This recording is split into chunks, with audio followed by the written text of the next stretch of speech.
에피스테메. 오늘 아르케 아름다움에 대해서 얘기한 같은 날인데 과학책을 좀 읽어야 되는데 과학책 읽는 게 좀 이따 읽어야죠. 좀 이따 읽어야 되겠지만은 그 전에 그 아름다움에서 이어지는 얘기로 한번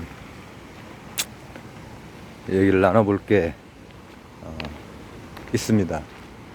이게 어디야? 아휴, 길을 잘못 든 것 같네. 바로 에피스테메라고 하는 이제 또 다른 어떤 근본적인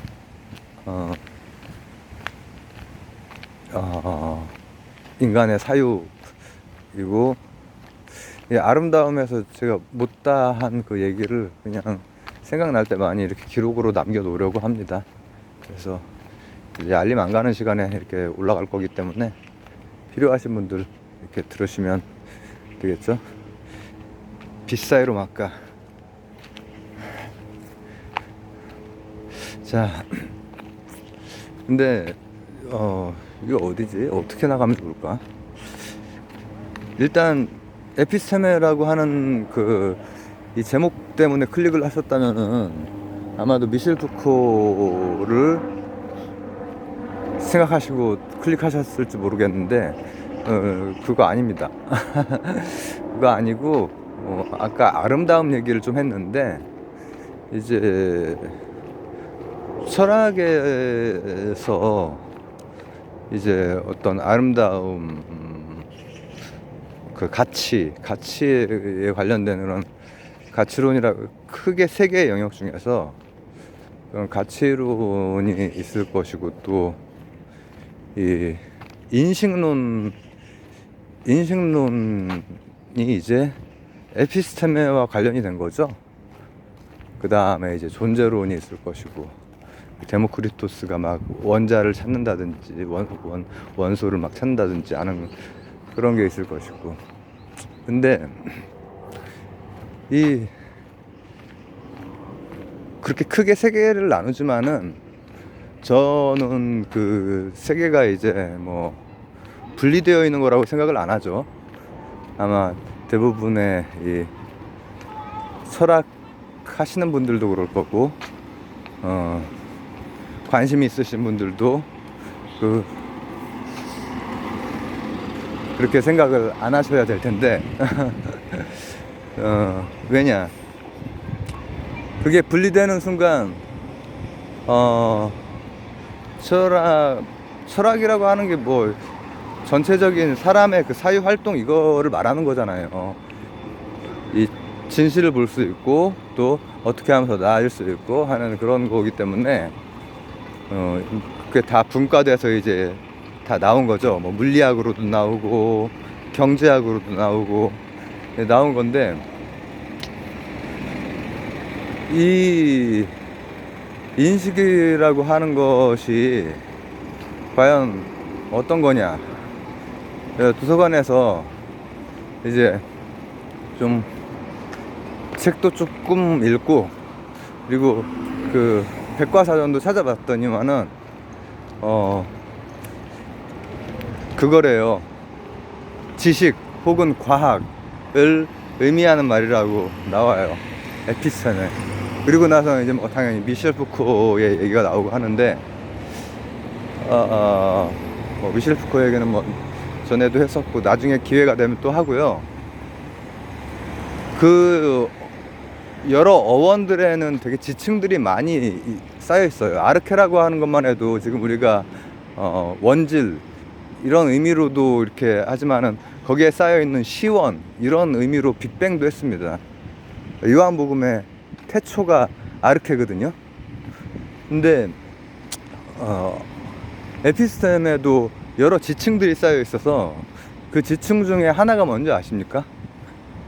에피스테메는 인식하는 거죠. 인식하는 거면 그냥 저 뭐 이런 거를 한 다음에 이렇게 내가 인식하는 거에 불과한 거 아니냐. 그게 아니고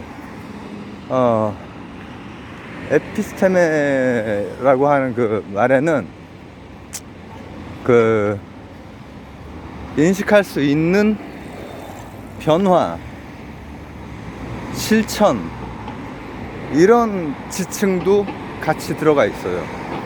근데 그런 게 이제 뭐 왜 중요하냐 하면은, 우리가 뭐 이렇게 책을 읽고 또 과학을 이렇게 학습을 하고 이렇게 한다고 해서 삶의 이 모습이 많이 안 달라지고, 왜 그렇다고 해서 왜 달라져야 돼? 내가 가시광선에 대해서 조금 이해했다고 해서 삶이 달라질 이유가 뭐가 있어? 그렇잖아. 근데 그게 아니라는 거죠. 에피스테메라고 하는 게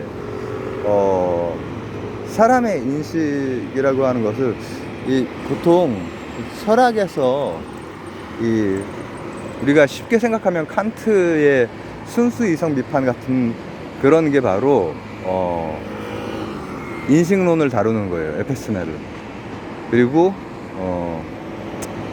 이제 실천이성 비판이 가치론을 다루는 거고, 판단력 비판 이런 것이 이제 예술 철학을 다루는 건데, 근데 더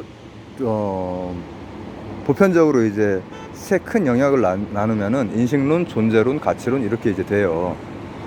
근데 인식론이나 존재론은 가치론하고 직결되어 있지 않다라고 착각을 할 수가 있지만은, 가만히 생각을 해보면은 우리가 어떤 진실에 다가서고 혹은 이 존재에 대해서 알고 인식하고 이렇게 되는 과정 자체가 실제로는 그 굉장한 그 방향을 향한 변화, 실천, 이런 걸 통해서 이루어지죠. 예를 들어서 어떤 아까 종교 얘기라든지 뭐 예술 얘기도 했지만은, 어떤 무언가에 제대로 다가가기 위해서는 자신 스스로의 변화, 이런 것들이 굉장히 중요하죠. 인식에서도. 예전에는 이제 철학이라고 하는 게 전체를 다 포괄하고 형이상학까지 포괄하고 있기 때문에, 그래서 거기에서 가치론까지, 윤리적인 내용까지 나오는 거잖아요. 근데 생각을 해보면은 우리가 인식을 한다라고 하는 것은 그 자체로도 변화이고 그 자체로 실천입니다. 어떤 그 영역에 있어서도 뭔가 인식을 하는, 내가 뭔가 어떤 거에 대해서 깊이 인식을 하게 됐어.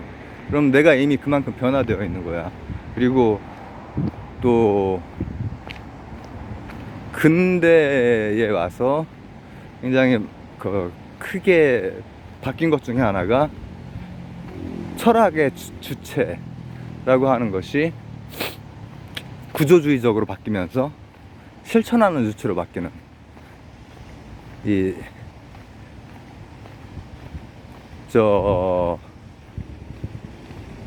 경제학자로서 혹은 철학자로서의 마르크스입니다. 이 공산주의자 말고. 거기에서 이제 실천하는 주체야말로 중요해져요.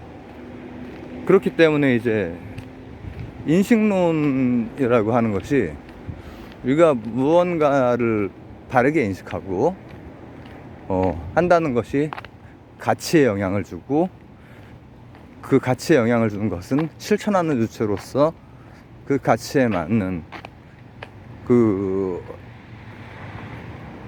삶 속에 이제 그게 녹아 들어가는 거죠. 그래서 에피스테메, 인식론. 인식이랑 실천이랑 무슨 관계가 있어? 관련이 있죠. 제가 말씀드리는 것은 인식을 통해서 실천까지 나아간다가 아니라 인식 자체가 실천이라는 거예요. 인식 자체가. 이거 좀 어려운 것 같다. 오늘 오랜만에 서점에 와서 책을 좀 살 겁니다. 감사합니다.